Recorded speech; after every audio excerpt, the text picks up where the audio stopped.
कहानी या कहानी के बारे में पढ़ंदासीं।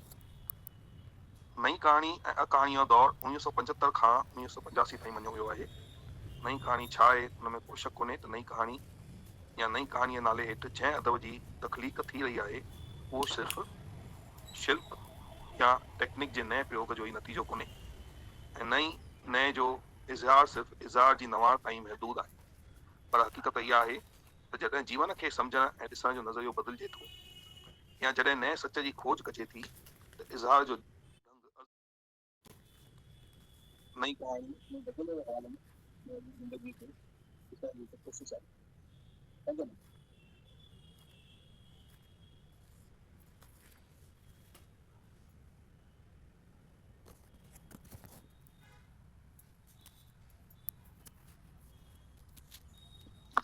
सर आवाज नथी अचे तव्हांजी। हा हा, नई कहाणीअ जे हाणे अचे थी? सर हाणे अचे थी, हिन खां पहिरियों तव्हां जेको बि चयो हुनजी आवाज़ न पई अचे। वापसि थो पढ़ां मां। नई कहाणीअ जे नक़ादनि जेके घणो करे नई कहाणी जा लेखक बि आहिनि, जो चवणु आहे त अदब जी हिन सिन्फ़ बदिलजंदड़ जीवन खे ज़ोरदार नमूने ज़ाहिर करण जी कोशिश कई आहे। हिन दायरा जे कहाणी नवीसनि नई कहाणी ऐं अकहाणीअ जा के नमूना खणी साहित्य निर्माण जे सभिनी परंपराउनि खे भञी कथा ऐं टेक्निक जे लिहाज़ खां नवां प्रयोग कया आहिनि। इहो ई सबबु आहे जो नई कहाणी जे नाले हेठि जेके कहाणियूं लिखी वियूं आहिनि जिन में को मुक़ररु या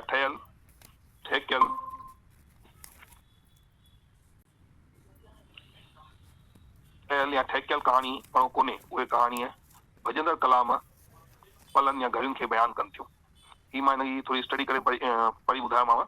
नई कहाणियूं अकहाणीअ जो मतिलबु मां शॉर्ट में सम्झी वठो त कहाणीअ जा कुझु उसूल थींदा आहिनि, कुझु तत्व थींदा आहिनि, चाहे उहो कहाणी हुजे चाहे कविता हुजे, चाहे पाण को साहित्य जी का सिन्फ़ लिखूं था, चाहे नॉवेल लिखूं, त उनजा कुझु उसूल थींदा आहिनि, कुझु उज़बा थींदा आहिनि, कुझु तत्व थींदा आहिनि जंहिंखे असां फॉलो कंदा आहियूं।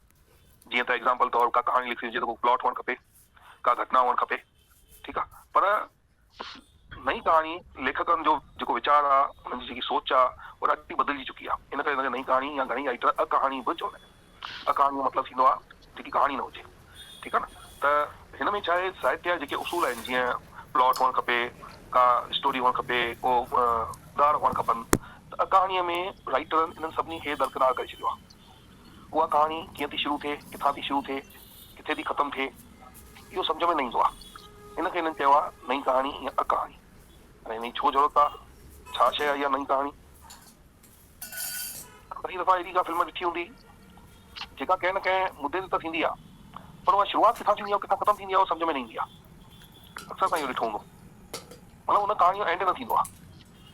उनखे ई नई कहाणी ऐं अकहाणी चयो वियो आहे। माइक प्लीज़ बंदि कयो, कंहिंजो माइक चालू आहे शायदि।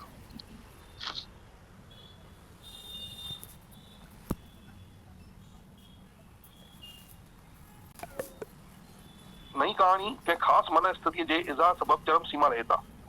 नई कहाणीअ में इज़हार जो अभाव आहे।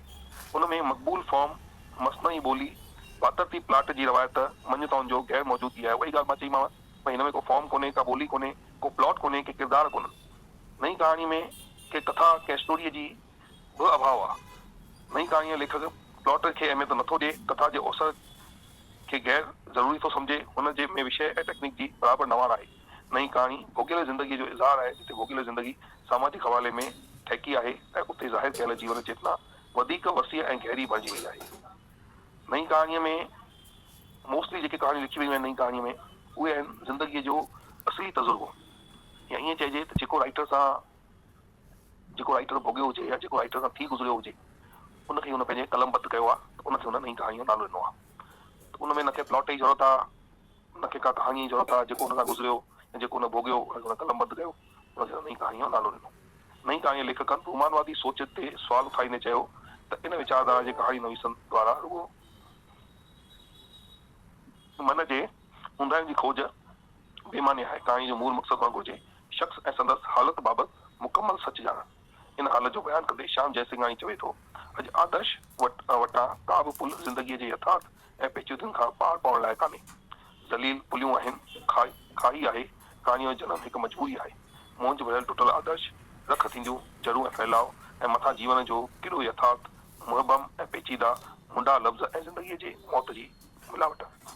चवण जो मतिलबु आहे त ही आदर्शवादी कहाणी कोन्हे, हीअ मायूसीअ सां भरियल कहाणी आहे। असां जीवन में जेको कुझु भोॻियूं था, जेके तकलीफ़ूं ॾिसूं था, अक्सर छा ॾेखारियो वेंदो आहे त सुखांत ॾेखारियो वेंदो आहे। मतिलबु शुरूआत में केतिरियूं तकलीफ़ूं अचनि हीरो खे या ईअं चइजे किरदार खे, पर अंत में छा थींदो आहे, सच जी जीत थींदी आहे, है न। ऐं किरदार खे सुख प्राप्त थींदो आहे लास्ट में अची करे। पर नई कहाणी इन विपरीत आहे। नई कहाणी चए थी न, संसार में जेको कुझु तकलीफ़ूं आहिनि, जेको कुझु आहे उनखे उअं ई ॾेखारिणो आहे जीअं आहे। यथार्थवाद जे वधीक पासे में आहे नई कहाणी। उहा कंहिं चमत्कारनि खे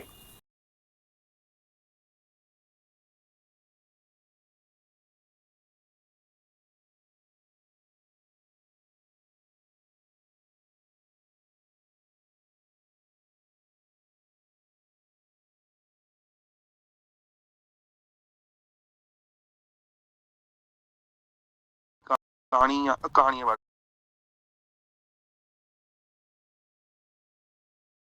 नई कहाणी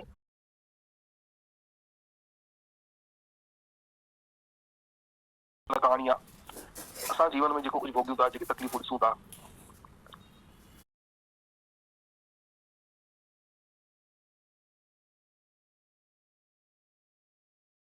लिखियो आहे स्टोरी जो अंत दुख सां ई कयो अथई। त इहा आहे नई कहाणी। लाल पुष्प नई कहाणी जी व्याख्या कंदे चवे थो, हे राइटर्स आहिनि जंहिंमें कुझु कोटेशन आहिनि त नई कहाणी अॼु जे टुटल इंसान जे, टुटल मन जे मक़सदनि ऐं ख्वाहिशुनि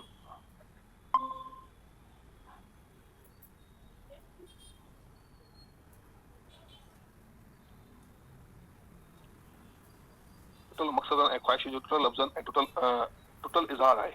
इन नए भावबोध जा मुख्य कहाणी नवीस आहिनि ईश्वर चंद्र, विष्णु भाटिया, आनंद खेमानी, परम अभिचंदानी, हरीश वासवाणी, श्याम जयसिंघानी, मोतीलाल जोतवाणी, प्रेम प्रकाश, नामदेव वग़ैरह। ईश्वर चंद्र नई कहाणी जो पुख्तो लेखक आहे। हू विचोले तबिके जे टुटंदड़ नातनि ऐं आस्थाउनि जो अनोखो चित्रकार आहे। हुन इन तबिके खे मुख़्तलिफ़ कुंडुनि खां परखे अनेक बहितरीन कहाणियूं रचियूं आहिनि, जिन में जड़ वस्तुअ जे घुर्जुनि, इंसानी रिश्तनि ऐं मुल्हनि खे गुणनि जी अंदरां ई अंदरां पोड़ो करे चेतन इंसान जी जड़ता साबित करे ॾेखारी आहे। न मरण जो दुख कहाणीअ जो नायक क्लार्क पंहिंजे पीउ खां पैसा इन करे कढाए थो जो पैसा कैंसर मरीज़ माउ जे मौत ते संदसि क्रियाक्रम जे लाइ पाण वटि बचाए रखणु चाहे थो। कुल मिलाए मां तव्हांखे ॿुधायो त ही नई कहाणी जेकी आहे उहा तमामु राइटर गमगीन ऐं जीवन जो असली चित्र जेको इंसान भोॻे रहियो आहे, जेको इंसान खां गुज़री रही आहे, उनखे उनजो दर्शन ॾेखारियो आहे। नई कहाणीअ जा कुझु लेखक जिन नई कहाणी पंहिंजी कलम आज़माई कई आहे, तंहिंमें ईश्वर चंद्र तमामु पुख्तो लेखक मञियो वेंदो आहे। उन विचोले तबिके जूं जेके तकलीफ़ूं आहिनि, नंढा जे ग़रीब माण्हू थींदा आहिनि न, उहे ग़रीब माण्हू ॾिसो किथे बीख पिनी खाई छॾींदा आहिनि, किथे कुझु न मिले जिते मतलब अचनि खाई बि पंहिंजो पेट भरे छॾींदा आहिनि, पंहिंजी ज़िंदगी ईअं कढी छॾींदा आहिनि। ऐं जेके रईस माण्हू थींदा आहिनि उहे पंहिंजी ज़िंदगी तमामु सुठी तरह पैसे जी कमी न थींदी आहे। पर विचोले तबिके वारो माण्हू हमेशह पंहिंजो स्टेटस मेंटेन करण जे चक्कर में हमेशह पंहिंजी ज़िंदगी जी जद्दोजहद में पंहिंजी ज़िंदगी कटे छॾींदो आहे। त उनखे ॾेखारींदे हिकु तमामु बहितरीन ईश्वर चंद्र जी कहाणी न मरण ॾुख, इहा तमामु बहितरीन कहाणी आहे। तव्हां अगरि पढ़ी हुजे, पढ़ी अथव इहा कहाणी, ॿुधी अथव? न सर, न ॿुधी अथव। मां तव्हांखे शॉर्ट में ॿुधायां थो। न मरण ॾुख कहाणीअ में हिकु नायक जेको आहे उहो क्लार्क आहे हिकु ऑफिस में। त उनजी माउ जेको आहे कैंसर जी मरीज़ आहे। माण्हू खे अची परेशानी थी थिएसि, तकलीफ़ थी थिएसि, त हू पीएफ मां पैसा कढाए थो अचे, सोचे थो वञी मां वेंदी हली त हुन क्रियाक्रम लाइ ॾे वठ लाइ रीति रिवाज लाइ पैसा खपंदा, त पीएफ मां पैसा कढाए थो अचे। मां जीअं ई भर्ती थियसि हॉस्पिटल में, डॉक्टर में जवाबु ॾेई छॾियसि त भई हाणे बचंदी कोन, पीएफ मां जेके वीचारे पैसा हुअसि उहे सभु कढाए थो अचे। पर क़िस्मत सां थोरो टाइम हॉस्पिटल भर्ती थियण खां पोइ जेको इलाज में पैसो लॻेसि थो, पहिरियों सोचे थो भई पैसो लॻाईंदमि, त उन डॉक्टर में जवाबु ॾेई छॾियो आहे पैसो लॻाया न लॻाया। वरी ॿिए तरफ़ सोचे थो त भई नथो माउ जो इलाज कयां त रिश्तेदार नातेदार छा चवंदा, भई बीमार मां इलाज बि न कई, ठीकु आहे ॾिठो वेंदो। त हॉस्पिटल में भर्ती करायसि थो त पाण जेकी आहे क़िस्मत सां ठीकु थी वञे। पर हुनजो जेको पीएफ जो पैसो न कढायो आहे उहो सॼो पैसो हुनजो लॻी थो वञेसि। त जेॾीमहिल उहो माउ खे वठी घर मोटे थो त हुनखे इहा ख़ुशी कोन अथसि, हुनजी माउ ठीकु थी वई, हुन ॾुख अथसि। ॾुख छाजो अथसि त मुंहिंजा सभु पीएफ जा पैसा जेको आहे मुंहिंजी माउ जे इलाज में ख़तमु थी विया। अगरि सुभाणे मुंहिंजी माउ खे मथां न कुझु थी वञे, अॼु न सुभाणे कैंसर जी बीमारी आहे, सुभाणे कुझु थी वञे, त मां ॿिया पैसा किथां ईंदमि, मां हुन क्रियाक्रम कंदमि ऐं हुनजा ॿिया जेके रीति रिवाज उहे कीअं पूरा थींदा। त ही हुनखे इन ॻाल्हि जो ॾुख आहे, हुनखे इहा ख़ुशी कोन अथसि त मां सुई जीअरी बची वई आहे, इहो दुख अथसि मां वई आहे। त हिन में एतिरो दर्द समायल आहे कहाणीअ में, राइटर एतिरो मतिलबु दर्द ॾेखारियो आहे जो पढ़ण वारे जे अखि मां पाणी अची वञे। त हिकु मध्यम वर्ग परिवार आहे, जीअं तीअं करे पंहिंजे जीवन जो वक़्तु कटे पियो थो ऐं अहिड़ो अगरि घर में समस्या थी वञे, का बीमारी लॻी थी वञे परिवार जे कंहिं माण्हू खे, त हुन सॼो जीवन ई डामाडोल थो थी वञे। त इहा आहे नई कहाणी। हिन कहाणीअ में इंसान जो हक़ीक़त भरियो दर्द ॾेखारियो वियो आहे, ज़िंदगीअ जे हक़ीक़त सां रूबरू करायो वियो आहे। ॿियो हिकु कहाणी आहे पंहिंजे ई घर में आम शख़्स जे कुटुंबी नातनि जे मजबूरीअ जो बयानु मिले थो। वसुधा पेके वञे थी, पर उहो हुते महसूसु करे थी त हुन जा पेका वसुधा जे ॿारनि जे ख़र्च जो भार बि नथा सही सघनि, इन करे उहा सावरे मोटी अचे थी। ईश्वर चंद्र कुटुंबी नातनि जे अलावा स्त्री पुरुष जे नाज़ुक नातनि ते पिणु अनेक असर कहाणियूं लिखियूं आहिनि। ईश्वर चंद्र जी सभ खां वॾी खूबी इहा आहे त हू बेमक़सद बेबुनियाद ज़िंदगीअ जे गौरियुनि सचायुनि खे पंहिंजे कलम में कामयाबीअ सां कैद करे थो। विष्णु भाटिया ज़दी ज़िंदगीअ जे मोजारनि खे बारीकीअ सां परखे शख़्स जे अंदर में उछाउनि खे उजागर करे थो। हीरो शेखवाणी बुनियादी तौर मक़बूल नक़ाद आहे जंहिं सिंधी कहाणी ऐं नावल जी जदीद नज़रिए सां मयारी तनक़ीद कई आहे। इन तरह सां ही कुझु राइटरनि जा नाला ॾिना अथनि ऐं कहाणी अकहाणीअ बारे में ॿुधायो अथनि। मां सम्झा तव्हांखे सम्झ में अची वेंदो त कहाणी या नई कहाणी छा खे चइजे थो। कंहिंखे हिन में कुझु पुछिणो हुजे त पुछो, न त अॻियां हलूं। सर मां हाणे थोरो सो लेटर जॉइन कयो आहियां, थोरो सो शॉर्ट में कुझु ॿुधाए सघंदा आहियो कुझु शॉर्ट में? भाई ॾिसो, कहाणीअ में जा साहित्य जी जेकी सिंफ हूंदी आहे न, उन जा कुझु न कुझु उसूल हूंदा आहिनि। चाहे वो पोइट्री था लिखो, चाहे कहाणी लिखो, चाहे नॉवल लिखो, है ना, उनमें प्लॉट हुअणु खपे, उनमें पात्र हुअणु खपनि, उनमें का कहाणी हुअणु खपे, का स्टोरी हुअणु खपे, ठीकु आहे। ऐं वरी अंत में सुखांत अंत थिए ऐं का शिक्षा मिलणु खपे, ठीकु आहे। ही कुझु उसूल थींदा आहिनि कंहिं साहित्य सिंफ जा। पोइट्री लिखंदासीं त पोइट्री जा पंहिंजा उसूल आहिनि, छंद हुअणु खपनि, तुकबंदी हुअणु खपे, लाइनूं पाण में मिलणु खपनि, है ना, इहो तव्हांखे सभिनी ख़बर आहे। पर हिन युग में जीअं हर शइ में परिवर्तन आयो आहे, तीअं साहित्य जी सिंफुनि में परिवर्तन आयो आहे। त कहाणीअ जो एडवांस रूप आहे नई कहाणी या अकहाणी। अकहाणी जो मतिलबु आहे जेका का कहाणी न हुजे। हाणे इहा थींदी छा आहे? अकहाणी नई कहाणी हुनखे चइबो आहे जेका जीवन जी हक़ीक़त खे दर्शाए। कहाणी त थींदी आहे भई काल्पनिक बि थी सघे, अक्सर तव्हां ॾिसो सुखांत में अंत थींदी आहे। पर अकहाणी नई कहाणी जेकी आहे बिल्कुलु अॼु जे युग जी जेकी मानवता जी पीड़ा आहे, जेकी मध्यम वर्ग जी पीड़ा आहे, जेकी इंसान जी पीड़ा आहे, अगरि राइटर हूबहू हुनखे लिखे थो, हुन कलमबद्ध करे थो, त उहा आहे नई कहाणी, उहा आहे अकहाणी। हिन में उदाहरण ॾिनल आहिनि। हिकु ईश्वर चंद्र में ॾाढो कामयाबु राइटर थियो, ॿिया थिया, हिन जा नाला हिन में ॾिनल आहिनि, आनंद केमाणी, विष्णु भाटिया, कबीर चंदानी, हरीश वासवाणी वग़ैरह वग़ैरह। ईश्वर चंद्र जी कहाणी तव्हां ॿुधी हूंदव सॼी उहा कहाणी। न मरण जो दुख तमामु बहितरीन कहाणी आहे, मध्यम वर्ग जे परिवार जी कहाणी आहे। इन तरह जूं कहाणियुनि खे अकहाणी या नई कहाणी चयो वियो आहे साहित्य जे क्षेत्र में। सम्झ में अची वियो? जी सर, तमामु महिरबानी सर। ॿियो कंहिं कुझु पुछिणो हुजे?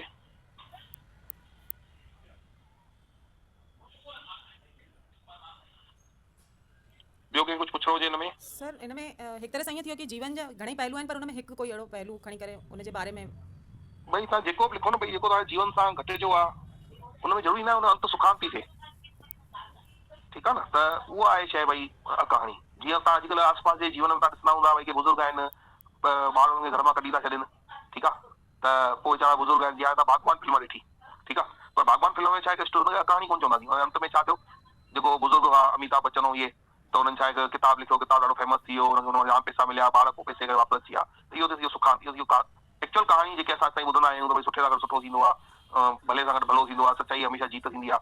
पर जीवन में हर वक़्तु ईअं न थींदो आहे। तव्हां ख़ुदि बि इहो महसूसु कयो हूंदो, तव्हां आस पास में ॾिठो हूंदो, घणी वीचारा बुज़ुर्ग हूंदा आहिनि जंहिंजा ॿार हुनखे छॾे वेंदा आहिनि या कढी छॾींदा आहिनि घर मां, पोइ भिटकंदा रहंदा आहिनि, पोइ अंत में एक्सपायर थी वेंदा आहिनि, मरी वेंदा आहिनि। पर हुनजो को घणी दफ़ा ईअं थींदो आहे, ॿार हुनजा विदेश वेंदा हली हुनखे छॾे करे, बुज़ुर्ग दंपति रहिया पिया हूंदा आहिनि, एंड अंत में हुनखे एतिरी स्थिति में पाणी पीआरण वारो कोन मिलंदो आहे। वास्तविकता त इहा ई रहंदी आहे न। इहा वास्तविकता आहे न। त इहा आहे अकहाणी। ज़रूरी न आहे उहा सुखांत सां थिए, ज़रूरी न हुन में पाण खां सुठी शिक्षा ई मिले।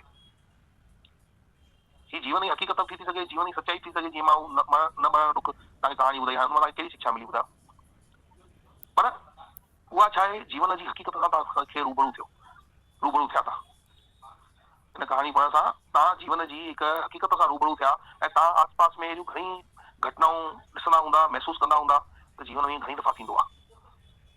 आहे न ॻाल्हि, हक़ीक़त सही आहे ग़लति आहे, थींदो आहे नहीं हक़ीक़त त इहा ई रहंदी आहे न जीअं पर हर वक़्तु बि इहा सचाई कोन्हे, हर वक़्तु बि इहे ॻाल्हियूं सचियूं कोन्हनि, पर काफ़ी वक़्तु पोइ असां छा चवंदा आहियूं, उते कहिड़ो डायलॉग हणंदा आहियूं, त पंहिंजे कर्मनि जो भोग भोगियो, चवंदा आहियूं न, जी त हिन जा शायदि कहिड़ा कर्म हूंदा जंहिंजे करे हीउ भोगियो थो, पर जीवन जो ही असांखे अच्छा ही कहाणी पढ़ण जो मक़सदु छा आहे, छो पढ़ूं, हिन जो मक़सदु इहो कोन्हे त असां जीवन खां हताश थी वञूं या पंहिंजो पाण खे भई भाग्य ते छॾे ॾियूं, इन्हनि कहाणियुनि सां छा असां एक्चुअल जीवन सचाई जीवन जी सचाईअ जे रूबरू थियूं था ऐं प्रयास कयूं असांखे उहो समय न ॾिसणो पए, उन लाइ प्रयासरत रहूं, ठीकु आहे न। ॿियो को प्रश्न, ॿियो को क्वेश्चन, न सर काफ़ी कुझु तव्हां क्लियर ई करे छॾियो चलो त जॾहिं अगरि इन तरह जो क्वेश्चन अचे थो त छा असां शॉर्ट में कोई कहाणी जो एग्जांपल ॾेई था सघूं? हाँ बिल्कुलु ॾेई था सघो, बिल्कुलु ॾेई सघो था, अच्छा बिल्कुलु ॾेई था सघो, जीअं मां तव्हांखे ईश्वर चंद्र जी कहाणी ॿुधाई, तमामु सवली कहाणी अथव, नंबर ॾुख तव्हां यादि रखी करे शॉर्ट में हिन में लिखियल बि अथव मुंहिंजे नोट्स में, जी करे सघो था, हिकु हिन में ॿी कहाणी अथव जेकी मां ॿुधाई कोन, शॉर्ट में ॿुधाईमांव, जी उहा जी मां थोरो ॿुधाए छॾियां, तव्हां यादि करण में सवलाई थींदव, उहा ईश्वर चंद्र जी अथव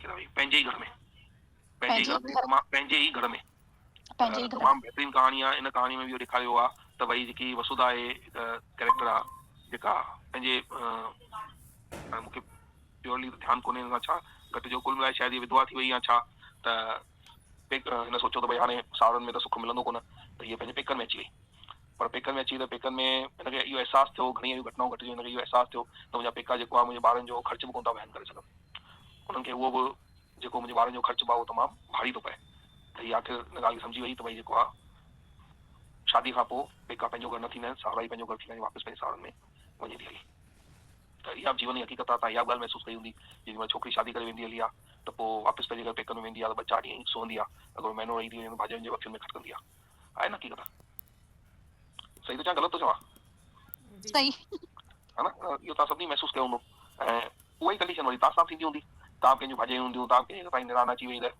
महीनो 1.5-2 महीना तव्हांखे वखंदो, वरी सुहंदी वञे पंहिंजे घर, त हीअ छा अज़ुकु हिकु प्रकृति जो नेचर आहे, छोकिरी जेॾी महिल पंहिंजो परिवार छॾे ईंदी आहे, हिन घर खे पंहिंजो सम्झंदी आहे त पूर्ण रूप सां पंहिंजो सम्झंदी आहे, त पोइ हुनजो हुन ते पंहिंजे हुन मकान ते पंहिंजा हक़ थींदा आहिनि, हिन में को ग़लति कोन्हे, का ग़लति ॻाल्हि कोन्हे, तीअं ई मुंहिंजी पर छा आहे घणी छोकिरियूं थींदियूं आहिनि, मां पेरेंट्स सां थोरो लॻाव थींदो आहे या छा थींदो आहे, पेरेंट्स थोरो अॼुकल्ह न्यूक्लियर फैमिलियूं आहिनि त धीअरुनि खे वधीक तवज़ो ॾींदा आहिनि या छा, या माताऊं धीअरुनि खे वधीक तवज़ो ॾींदियूं आहिनि, त उहे थोरे टाइम लाइ ईंदियूं आहिनि त हुननि जो वरी छा आहे पोइ हलंदो आहे इहो साल भर वारा प्रॉब्लम्स हलंदियूं आहिनि, त इहे नंढियूं मोटियूं ॻाल्हियूं हर परिवार में थींदियूं आहिनि, कुल मिलाए हीअ जीवन जूं हक़ीक़तूं आहिनि, त इन में किथे सुखांत जो किथे हुननि जूं ॻाल्हियूं ईंदियूं आहिनि, इन कहाणी जो मक़सदु इहो ई थींदो आहे त असांखे जीवन जी सचाईअ सां जीवन जी हक़ीक़त सां रूबरू कराए, ठीकु आहे न।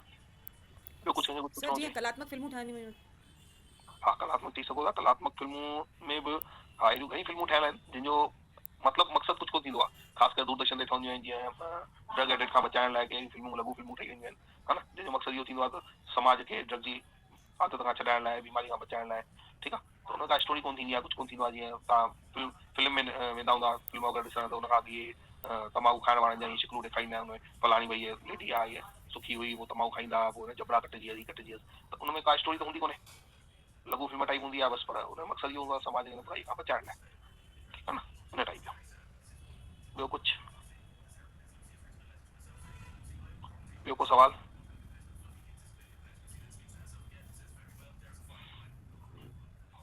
ॿियो कंहिं कुझु पुछिणो आहे? न सर त सुभाणे पाण हिन कहाणी पढ़ंदासीं, ठीकु आहे, सुभाणे मुंहिंजी छुटी आहे, त सुभाणे कोशिशि करे मां चाहियां थो 7 बजे पाण जूं 7 सवा 7 विच में, त थोरो सो कोर्स वधीक मुंहिंजी वरी इलेक्शन ड्यूटी अची वई आहे, लोकसभा इलेक्शन